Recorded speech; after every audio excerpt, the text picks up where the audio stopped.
Bayer, maker of pharmaceuticals and agricultural products, blocked an espionage attempt by China's Winnti group and has been quietly monitoring the threat actor since last year. News on GlitchPOS and its evolution. Do those apps really need all that access? 2 breaches of Facebook data by third parties, some good digital hygiene notes, and no, there's no CIA officer warning you'll be arrested if you don't pony up 1.4 Bitcoin.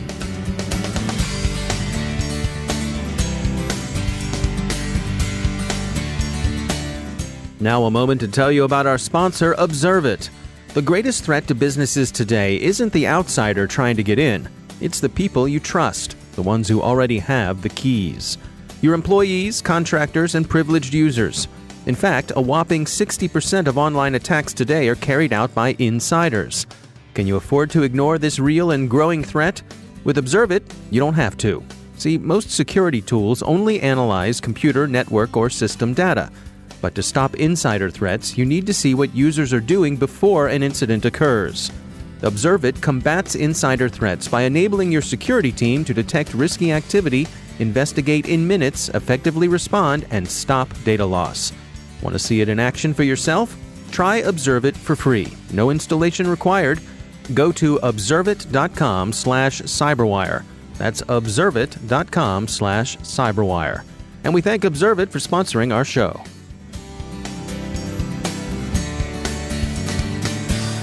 From the CyberWire studios at Data Tribe, I'm Dave Bittner with your CyberWire summary for Thursday, April 4th, 2019. Pharmaceutical and agricultural chemical giant Bayer this morning announced that it had sustained a network intrusion by the Winnti group. Active since at least 2010, Winnti has been associated with Chinese intelligence services, cutting its teeth on monitoring disfavored domestic populations, notably Uyghurs and Tibetans, and then moving on to industrial espionage. The goal of the operation seems to have been data theft, not attacks on industrial control systems. Bayer detected and contained the attack last year and has been quietly monitoring it ever since, the better to understand the attackers, how they work, and what they're after. German authorities are investigating, and of course Bayer, the victim in this case, is cooperating with them closely. Bayer may be the victim, but here the victim seems to have done a good job of self-defense.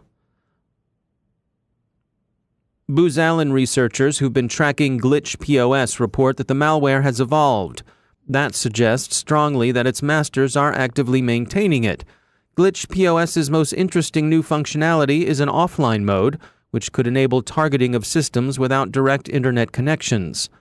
It also probably enables a quieter mode of operation, reducing chatter to command and control servers. Booz researchers say the malware sleeps for a second between beacons, which may not seem like much, but which drops the noise enough to make a difference. As the Booz report notes, Cisco Talos first published an analysis of GlitchPOS, and we'll hear from that research team later in this podcast. Apps really do ask for a lot more permission in users' mobile devices than they reasonably need, a Wandera study concludes. The security company looked at some 30,000 iOS apps and found that a lot of them ask for quite a bit. 62% wanted to access your photo library, 55% wanted into your camera, and 51% asked for location when in use. Sure, some of these may give the user a bit of convenience, but Wandera suggests that users really ought to be pickier about what permissions they're prepared to give. Organizations in the energy sector continue to improve their readiness when it comes to cybersecurity in the operational technology, that's the OT space, on the plant floor, for instance. With the ongoing digitization of critical infrastructure, how are energy companies adapting? Leo Simonovich is Global Head in Industrial Cyber and Digital Security at Siemens Energy. Well, the energy sector faces 2 major challenges in security.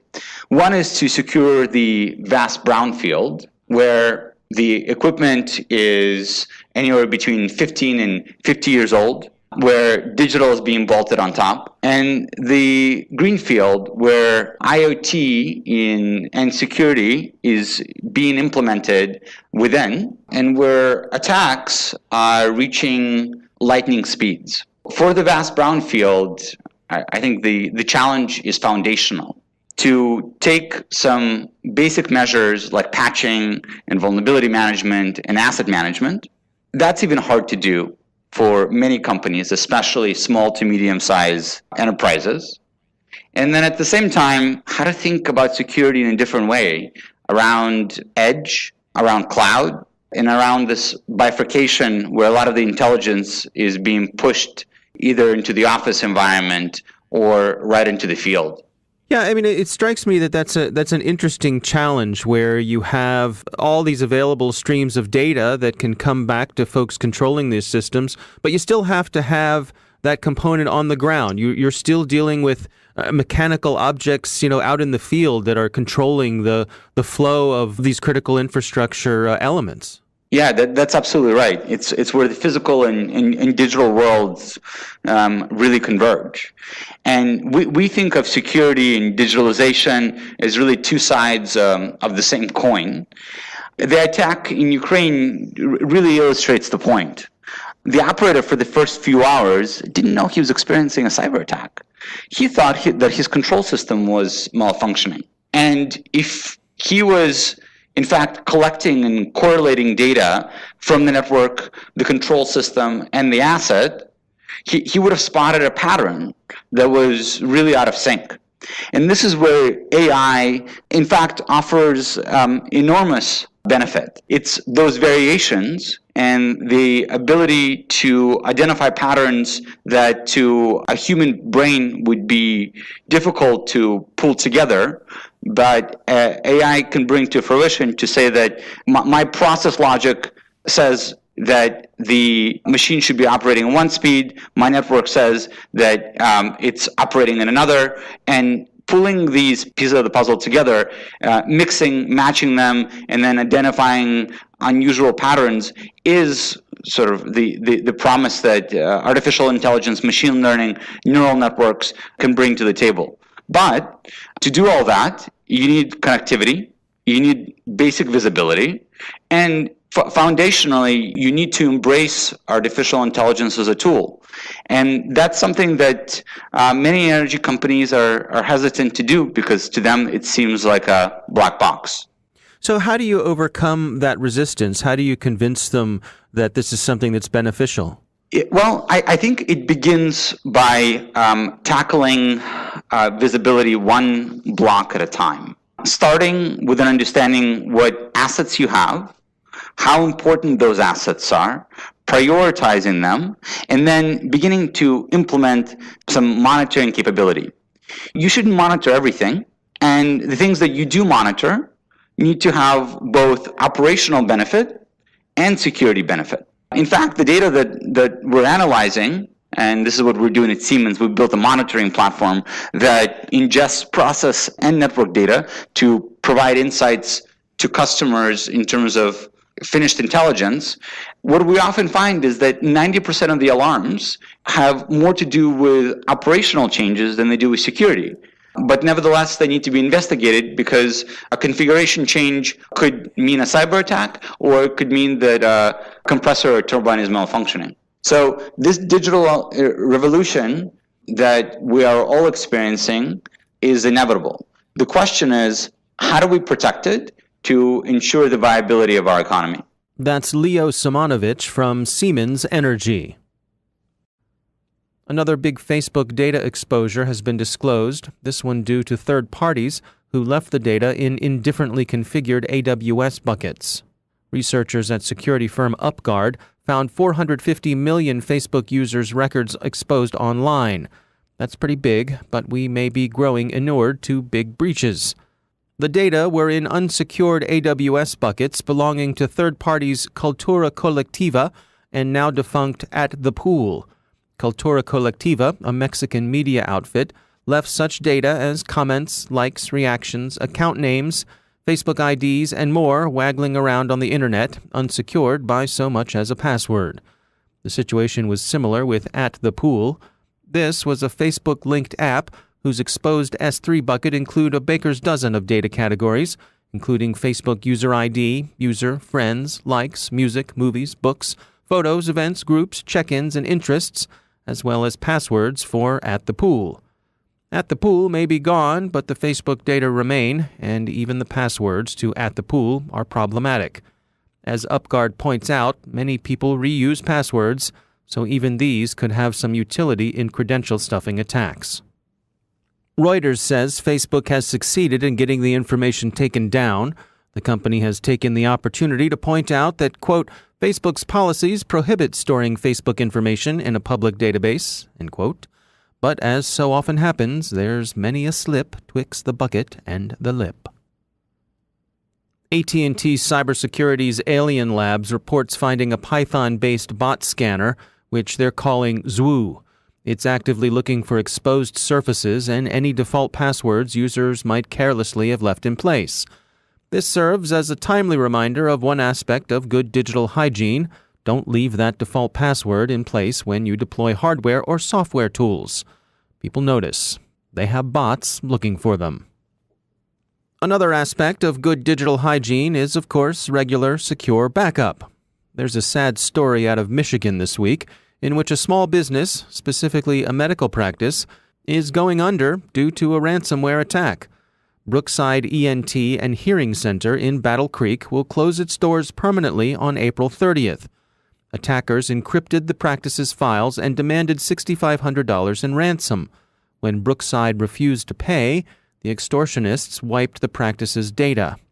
Rather than try to rebuild their records, and they decided that this would be difficult to the point of impossibility, the two principals decided to close the practice and retire. Brookside's files were encrypted, and the attackers aren't believed to have been able to access them, but essentially all the practice's business data and medical records were lost. Brookside is remaining open until the end of the month, but only to answer patients' questions and refer them to other care providers. Several things about the incident are striking. First, ransom need not be large to destroy a business.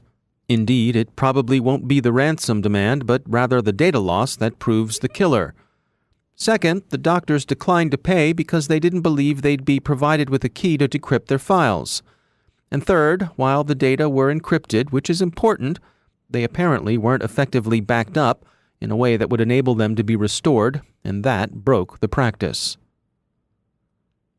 And finally, some news you can use. If you're contacted by someone who says you're about to be arrested for naughty stuff on your device, just blow them off. It's scareware and not real. Trustwave's Spider Labs has been looking into one such scam. The subject line is replete with the sort of officialese that might seem spooky. Your email, and that's where they put in your email address, has been verified, and that's followed by a Central Intelligence Agency case number. The body of the email says it's caught you distributing material involving underage children and urges you to open a zip file which will prove that they've got the goods on you. Your arrest is scheduled for April 15th, at least in the sample Spider Labs is sharing. Why? Well, the technical collection officer says it's come to his attention that you're a wealthy person concerned about your reputation and that he's offering to expunge you from the records and the arrest list if you pay 1.4 Bitcoin, about $5,000, in accordance with his instructions. So is this some rogue Langley flyboy out to make some blackmail money on the side? No. It's the usual jerk trying to scare the naive. Delete the email, and for heaven's sake, don't open any attachments or click on any links. Now a moment to tell you about our sponsor, ThreatConnect. Designed by analysts but built for the entire team, ThreatConnect's intelligence-driven security operations platform is the only solution available today with intelligence, automation, analytics, and workflows in a single platform. Every day, organizations worldwide use ThreatConnect as the center of their security operations to detect, respond, remediate, and automate. With all of your knowledge in one place, enhanced by intelligence, enriched with analytics, driven by workflows, you'll dramatically improve the effectiveness of every member of the team. Want to learn more? Check out their newest ebook, SOAR Platforms. Everything you need to know about security, orchestration, automation, and response. The book talks about intelligence-driven orchestration, decreasing time to response and remediation with SOAR, and ends with a checklist for a complete SOAR solution. Download it at threatconnect.com/cyberwire. That's threatconnect.com/cyberwire. And we thank Threat Connect for sponsoring our show.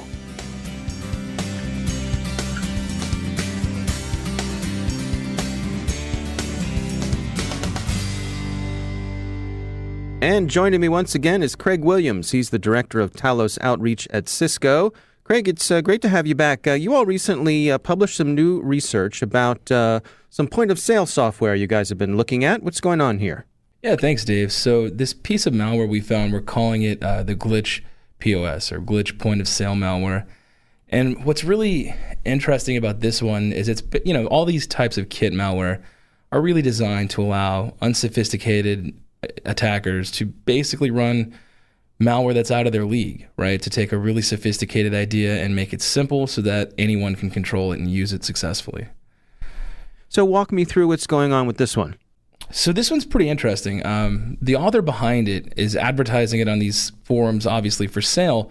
But what I found really interesting is that he's basically using his credibility to help market it. And so a few years ago, he released another similar kit called Diamond Fox that was very, very popular. Had a post out by Checkpoint, I think it was, back in 2017 or so. And so, it's one of those interesting things that they do on these criminal forums, right? How do you know who to trust? Because anybody could just take somebody's money and run. But so this guy's standing up and saying, no, I'm an experienced malware author and I know what I'm doing. Which it's hilarious when you think about it, right? Like, talk about operational security fails. It's like, hey, let me just take all my illegal activity and sign my name to it and notarize it with a copy of my ID. Right. But at the same time, it gives other bad guys a sense of, oh, we can trust him. He's a really bad guy. He's written malware in the past. Yeah. Honor among thieves. Right. Well, wait till we get to the end. It gets even funnier. Okay. And so, when this malware comes out, it's basically packed. It's got a lovely little kitten unpacking routine. So, he's clearly learned to avoid AV. He's attempting to do that through packers. I believe it was a UPX packer, which is, again, time-tested and proven. But the basic payload for this is really interesting. So it's got like a command and control system, right? And it's actually pretty visually appealing. I looked at this, and I've got to give this guy credit. It's probably one of the prettiest C2 setups I've seen. It's put a lot of effort into this that we just don't see a lot of times. And so to me, one of my core takeaways from this is it's almost like anyone with sophistication to install a video game could probably run this successfully. The reason I find that so concerning is because a lot of the people who are going to be looking at these underground forums, potentially just out of curiosity, may be drawn into this because it looks like something they could handle. Yeah, it's interesting to see where the bar is set and that it would even extend to something like this in an underground market. Right. And, this is new malware. We did look. There were some visual similarities. So it's pretty clear that they did steal a little bit from the Diamond POS control panel. Or I guess C2 is probably a better word, some of the graphic interfaces. But the actual malware itself is new. And so that actually does give additional credibility to, was this guy behind the other piece of malware? So we do believe these are linked. We believe it's the same author. We believe it's new software he put out there to make some money. But here's where it gets really funny, right? So we're looking at these forums, looking through the malware, and the guy comes out. Presumably this guy bought the malware from the original author, and then he comes out basically claiming it as his own and wanting to sell it on his own. And so he's actually trying to increase some of the prices. And so people called him out on it, but thieves are going to thieve, What can you do? Right. Yeah, I guess there is no honor among thieves. Well, at least he was smart enough to use a different forum. But, these type of attacker communities are so small that people are going to tend to use multiple forums. And so while he was called out on it, I'm sure he did make a decent amount of money from it. And so, unfortunately, this is going to be one of those things that I think is going to continue to evolve. It's one of these things that Talos is going to have to basically continue to monitor and ensure that our coverage stays in place and ensure that we can properly work with law enforcement all around the world to take these guys down. Yeah. All right. Well, Craig Williams, thanks for joining us. And that's the CyberWire. For links to all of today's stories, check out our CyberWire Daily News Brief at thecyberwire.com. Thanks to all of our sponsors for making the CyberWire possible, especially our supporting sponsor, Observit, the leading insider threat management platform. Learn more at observeit.com. The CyberWire podcast is proudly produced in Maryland out of the startup studios of Data Tribe, where they're co-building the next generation of cybersecurity teams and technology. Our CyberWire editor is John Petrick, social media editor Jennifer Iben, technical editor Chris Russell. Our staff writer is Tim Nodar, executive editor Peter Kilpie, and I'm Dave Bittner. Thanks for listening.